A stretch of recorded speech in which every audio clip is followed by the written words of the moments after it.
स्वागत है आपका अपने चैनल। आज के डेली करंट अफेयर्स में नोबेल पुरस्कार 2025 के बारे में जानेंगे। और आज जो है अंतिम नोबेल पुरस्कार यानी अर्थशास्त्र के नोबेल पुरस्कार की घोषणा कर दी गई है। और इस वीडियो में इसी के बारे में जानेंगे कि 2025 का नोबेल पुरस्कार किसे और क्यों प्रदान किया गया है। वैसे अर्थशास्त्र में जो नोबेल पुरस्कार दिया जाता है उसे स्वेरिक रिक्सबैंक पुरस्कार के नाम से जाना जाता है। तो देख लेते इस टॉपिक में क्या क्या डिस्कस करेंगे। सबसे पहले जानेंगे चर्चा में क्यों है, फिर जानेंगे नोबेल पुरस्कार 2025 में जो 6 सेक्टर में दिए जाते हैं सभी के बारे में, फिर कुछ भारतीय विजेता जो नोबेल पुरस्कार से संबंधित है इनके बारे में जानेंगे और लास्ट में संबंधित प्रश्न को देखेंगे। सबसे पहले देख लेते इस टॉपिक से किस प्रकार के प्रश्न जो है आपके प्रीलिम्स एग्जाम्स में पूछे जा सकते हैं। देख सकते हैं प्रश्न इस प्रकार का बनाया जा सकता है, पूछे जा सकते हैं कि वर्ष 2025 का अर्थशास्त्र का नोबेल पुरस्कार किसे प्रदान किया गया। आपके ऑप्शन है A Joel Mokyr, option B Peter Howitt, option C Philippe Aghion और ऑप्शन डी उपरोक्त सभी। यदि आपको इसका पीडीएफ चाहिए तो टेलीग्राम पे ज्वाइन कर लीजिएगा, आपको वहाँ से इसका पीडीएफ मिल जाएगा।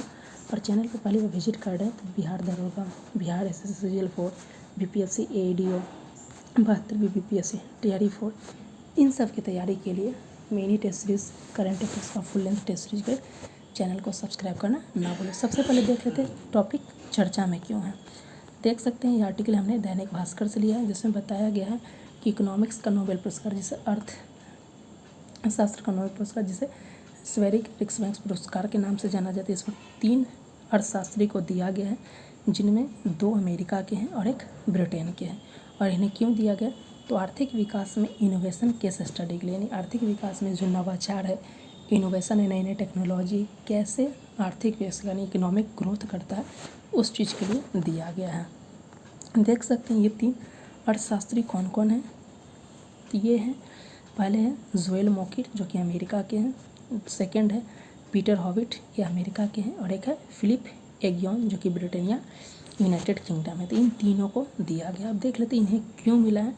तो इन्होंने बताया कि ये इनके द्वारा स्टडी किया गया था कि इनोवेशन यानी नवाचार जो होता है वो कैसे किसी देश के जो इकोनॉमिक ग्रोथ यानी आर्थिक विकास का रास्ता खोलती है, कैसे इनोवेशंस के माध्यम से उपयोग करके कोई भी देश एक जो है बेहतर अर्थव्यवस्था के रूप में बनता है। जैसे भारत में भी आप देख सकते हैं इनोवेशन आया इस, और देख सकते हैं इनोवेशन के लिए इंडेक्स भी जारी किया जाता है जिसमें भारत की स्थिति काफ़ी अच्छी है। तो ये इनोवेशन कैसे किसी देश के इकोनॉमिक्स पे, अर्थव्यवस्था पे, आर्थिक विकास में कैसे मदद करती है और नए नए रास्ता खोलती है, उसी चीज़ के लिए जो है ये लाया गया। भारत में देख सकते हैं अटल इनोवेशन इंडेक्स भी जारी किया जाता है।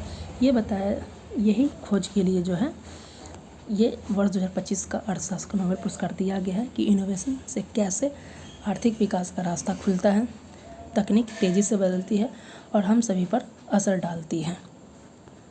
उत्पादन और उत्पादन के नए तरीके पुराने तरीकों को बदलते रहते हैं और यह प्रक्रिया कभी खत्म नहीं होती। यही लगातार आर्थिक विकास का आधार है जिससे दुनिया भर के लोगों के जीवन की गुणवत्ता, स्वास्थ्य और जीवन स्तर बेहतर होता है।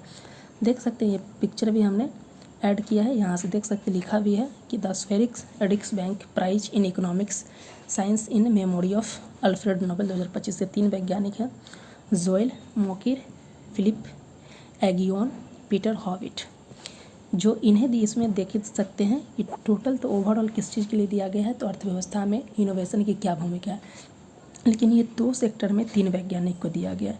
यहाँ पे देख सकते हैं फिलिप एगियोन और पीटर हॉबिट को for the theory of sustain growth through creative destruction, यानी कि सतत विकास कैसे करना है इस चीज़ के लिए दिया गया है इन दोनों को, फिलिप एगियोन और पीटर हॉबिट को।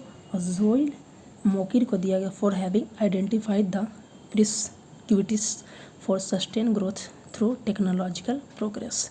3 चीज़ के लिए दिया गया। ओवरऑल जो है अर्थव्यवस्था में जो है इनोवेशन कैसे मदद करता है इसी के लिए वर्ष 2025 का नोबेल पुरस्कार दिया गया। पिछले वर्ष भी 3 दिया गया था, Daron Acemoglu, Simon Johnson, James Robinson को।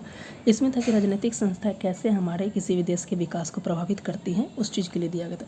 अब बात कर लेते हैं 2025 के नोबेल पुरस्कार को अब तक जो टोटल 6 सेक्टर में दिया जाता है, जिसे देख सकते हैं साहित्य का दिया गया था, हंगरी के लेखक है लास्लो इन्हें दे दिया गया था। और ये है कि भय के दौर में यानी आतंकवाद के दौर में कला की क्या ताकत है, इसी चीज़ को दिखाने के लिए इन्हें दिया गया था। ऐसे सबका वीडियो बनाएगा, सबसे रिलेटेड MCQs, शॉर्ट MCQs भी यूट्यूब पे अपलोड हो, जाकर देख सकते हो, PDF टेलीग्राम पे मिल जाएगा। फिजिक्स का 3 व्यक्ति को दिया गया था और ये क्वांटम टनलिंग के लिए दिया गया था, जॉन क्लार्क, माइकल डिवॉट, जॉन मार्टिनेज को। वही देख सकते हैं फिजियोलॉजी और मेडिसिन के लिए जो दिया गया था, प्रेफरल इम्यून टॉलरेंस खोज के लिए 3 वैज्ञानिक, मैरी इब्राम को, फ्रेड रामस्टेल और सिमोन सागागोची को दिया गया था।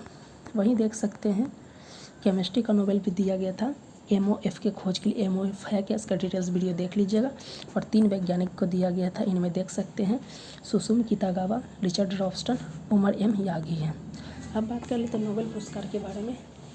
तो नोबेल पुरस्कार की स्थापना 1895 में किया गया था और 1901 में पहली बार दिया गया था। वर्ष 2025 में इसके 125 साल पूरे हो गए हैं। इसकी शुरुआत क्यों की गई थी, तो जो है डायनामाइट का आविष्कारक अल्फ्रेड नोबेल, उनके द्वारा जब डायनामाइट का आविष्कार किया तो उसके उपयोग से मानवता को जो हानि हुई उससे बचने के लिए जो इन्होंने बताया कि जो उनकी राशि जो है 355 पेटेंट, उनकी कुल राशि को जो है लोगों में वितरित किया जाए। उसके बाद ही जो नोबेल पुरस्कार की स्थापना 1895 में किया गया और उस वक्त से देख सकते हैं पहली बार 1901 में दिया, तब से लगातार 5 सेक्टर में दिए जाते थे, फिजिक्स, मेडिसिन, केमिस्ट्री, उसके अलावा जो है आप देख सकते हैं साहित्य और शांति के लिए। 1968 में इकोनॉमिक्स जो अर्थशास्त्र के क्षेत्र में थे, स्वेगी डिक्समैन के पुरस्कार की शुरुआत की गई और अब टोटल वर्तमान में 6 सेक्टर में जो है नोबेल पुरस्कार दिए जाते हैं। अल्फ्रेड नोबेल को जो देख सकते हैं, इनका जन्म 1833 में थे, डायनामाइट के आविष्कारक थे और इन्हें यूरोप का सबसे अमीर आवारा व्यक्ति के नाम से जाना जाता है। इस सब चीज़ के बारे में मैंने हर साल अक्टूबर में नोबेल पुरस्कार की घोषणा की जाती है और 10 दिसंबर को जिनकी पुण्यतिथि है उस वक्त दिया जाता है। इस पॉइंट को ध्यान रखिएगा। बताया जा रहा है कि यहाँ पे जो 6 दिए जाते हैं, जिसमें से आप देख सकते हैं फिजिक्स, रसायन, मेडिसिन, नोबेल पुरस्कार जो स्टॉकहोम में दिए जाते हैं। उसके अलावा जो है आप देख सकते हैं नोबेल पुरस्कार जो है 1 वर्ष में मैक्सिमम 3 व्यक्ति को दिया जाता है, मरणोपरांत नहीं दिया। कुछ भारतीयों की बात किया जाए तो अब तक जो है कुल टोटल 9 भारतीयों को जो है नोबेल पुरस्कार से सम्मानित किया गया है, जिनमें 5 भारतीय हैं और 4 जो है भारतीय मूल के हैं। तो याद रखिएगा ये टोटल 9 को दिया गया है और ये है आपके जो है 4 भारतीय मूल के और 5 भारतीय हैं। ये कौन कौन है इस देख लीजिए, इससे भी प्रश्न पूछे जाएंगे। तो पहले भारतीय जो थे रविंद्रनाथ टैगोर, इन्हें गीतांजलि के लिए दिया गया था और दक्षिण एशिया के पहले ये एशियाई नोबेल विजेता बने थे। 1913 में दिया था। फिर सर CV रमन को फिजिक्स में रमन प्रभाव प्रकाश के तरंग कैसे वो इस चीज़ के लिए 1930 में दिया गया था। फिर हरगोविंद खुराना जो कि भारतीय मूल के थे, चिकित्सा के लिए DNA और प्रोटीन संश्लेषण इन्होंने पढ़ा, कृत्रिम जीन में, इसके लिए 1968 में दिया गया था। मदर टेरेसा को जो दिया गया था कलकत्ता में गरीबों की मदद के लिए 1979 में। सुब्रमण्यम चंद्रशेखर फिजिक्स, तारों के सिद्धांत और चंद्रशेखर सीमा के लिए 1983 में दिया गया था। अमृत सेन को जो है गरीबी और विकास के अध्ययन के लिए 1998 में दिया गया था। 2009 में वेंकट रामकृष्ण वी रमन को केमिस्ट्री, राइबोसोम की संरचना की खोज के लिए दिया गया था। कैलाश सत्यार्थी को 2014 में बच्चों के हक और शिक्षा के लिए दिया गया था। उसके अलावा देख सकते हैं अभिजीत बनर्जी इकोनॉमिक्स, गरीबी को कम करने के प्रयोग के लिए दिया गया था। 2 इकोनॉमिक्स को अब तक भारतीय को दिया गया था, इकोनॉमिस्ट को। अमृत सेन को 1998 में गरीबी को समझाने और उसके मापन के लिए, अभिजीत वर्जन गरीबी को हटाने के लिए इस चीज़ के लिए दिया गया था। ये सारी चीज़ को हमने अब बात कर लेते हैं किससे संबंधित प्रश्न का। तो प्रश्न है वर्ष 2025 का अर्थशास्त्र का नोबेल पुरस्कार किस व्यक्ति को प्रदान किया गया था। आपको इस प्रश्न का आंसर मिलेगा। इसका PDF चाहिए तो टेलीग्राम को ज्वाइन कर लीजिएगा। इसके अलावा देख सकते हैं हमारे चैनल पे बिहार दरोगा, AEDO, CGL 4, BPSC TRE 4 72 सभी को ध्यान में रखते करंट अफेयर्स की क्लासेस भी हो रही हैं। आप जुड़कर उसका लाभ उठा सकते हैं, आपके लिए काफ़ी बेनिफिशियल होगा। तो बस देख लेते इस प्रश्न का आंसर क्या है। इस प्रश्न का आंसर जो हो जाएगा आपके ऑप्शन में हो जाएगा ऑप्शन नंबर D, क्योंकि उपरोक्त सभी हमने इसको बता दिया। इसका राइट आंसर D क्यों होगा, तो इन्होंने जो अर्थव्यवस्था के दौर में के लिए इनोवेशन कैसे यूज करती है, इनोवेशन कैसे मदद करती है किसी देश की अर्थव्यवस्था के विकास के लिए, इसीलिए दिया गया है। तो इस वीडियो में बस इतना ही, मिलते हैं नेक्स्ट वीडियो के साथ, तब तक के लिए धन्यवाद।